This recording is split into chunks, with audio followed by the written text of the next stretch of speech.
Okay, do you ever see this meme where there's a lady say, guns 100 years ago weren't powerful as today, so we need to ban AR-15s. Gun 100 years ago, a cult monitor bar. After Manono saw that big meme, Manono brain starts to think about what guns that powerful in the past. So today, Manono going to show you all, well, some guns that will probably not just take down an enemy, but also vaporize them from existence. Now, the first weapon going to be explained by my friend. That is warb. Yes, he's back. Oh, Susanna, don't cry for me. The Browning automatic rifle, or the BAR, which means bigger rifle. Nah, I'm joking. Okay, so the almighty R.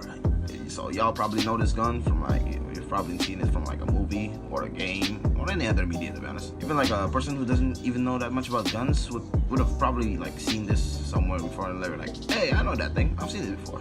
So yeah, this gun was designed by the one and only himself, John Moses Browning, in 1917. That makes the gun like what, around 109 years old by the day. Despite the old design of the bar, it packed a big ass bullet, bigger than the 5.56, 30.06 Springfield. I guess I'm gonna just call it 306 Springfield. So this bullet is not only bigger than a 5.56, but it's like big enough to bomb your body into nothing, bro. Despite this, the bar only like had around 20 round mags, so it's not a lot compared to the modern assault rifle, which is around like what, 30 mags. You gotta remember this is a big ass round. It's not a 5.56, so it's like big bumbo, you know, you're gonna explode. There's also like custom mags that I've seen a lot lately, which are like around 30 mags.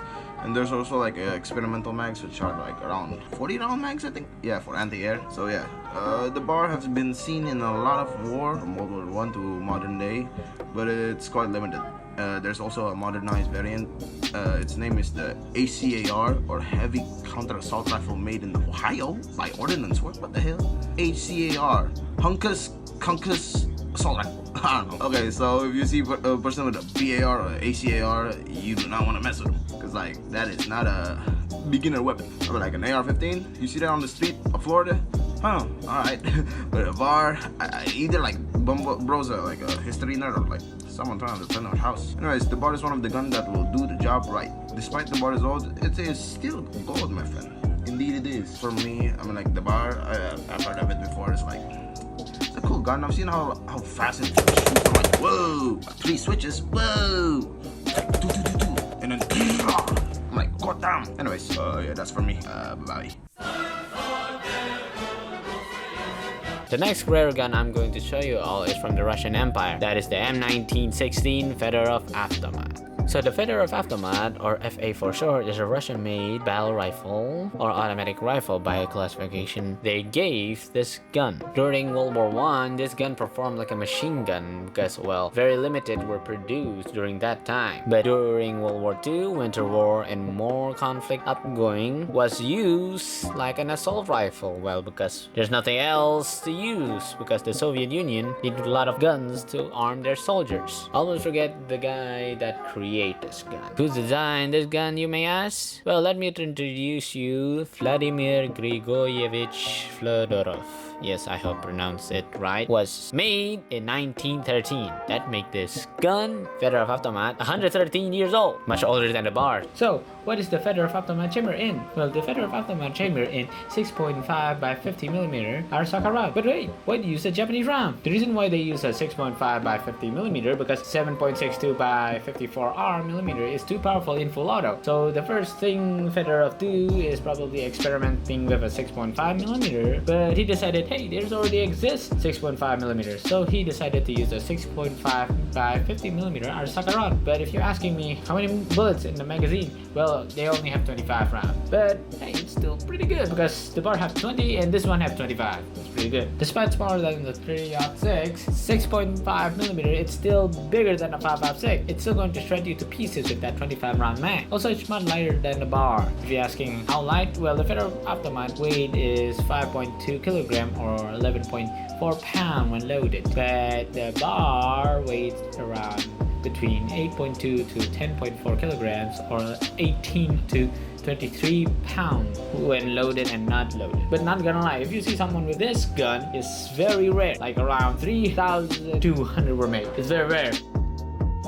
Alright, the next nation is Canada. So what do Canadian have on this list? Well, the Canadian have the Hood automatic rifle. You either know this gun from Battlefield 1 and any World War 1 game. But if you don't know about the Hood automatic rifle, well, basically it's Canadian need a machine gun during World War 1 because they're running out of machine gun. It was designed by Joseph Alphonse Hood in 1916 when World War 1 is still ongoing. But what is chamber in? 303 British. How much bullet does it can fit? 25 round rummy. It weighed 19 pounds or 8.6 kilograms when it was loaded. Probably my friend Warb can carry this.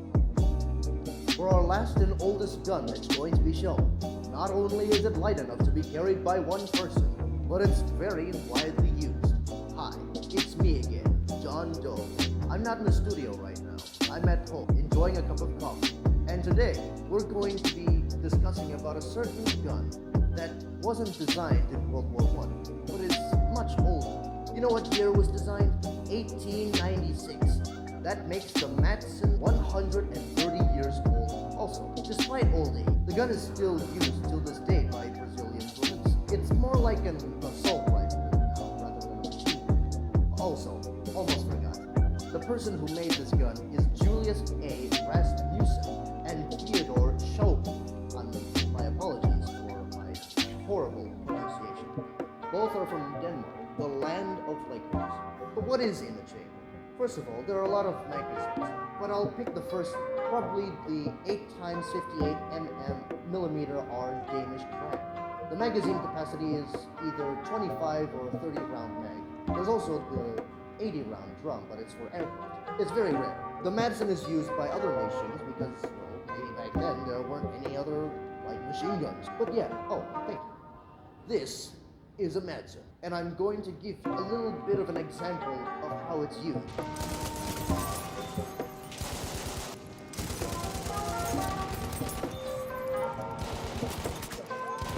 As you can see, this gun is great. I love it.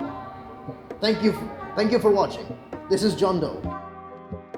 Honorable mention, 2-in-1 go. You need a gun that shoots faster than a bolt action rifle. French. A cut down Chausha. You need a semi-automatic rifle, don't you? I would like to try this in World War 1, not gonna lie. Oh mama, I would like to have this rather than a Gewehr 98. So yeah, that's all the honorable mentions. So yeah, that's all the powerful rifle from the past. So after all this, what is your favorite from all of this shown in the video? Or maybe I didn't explain it?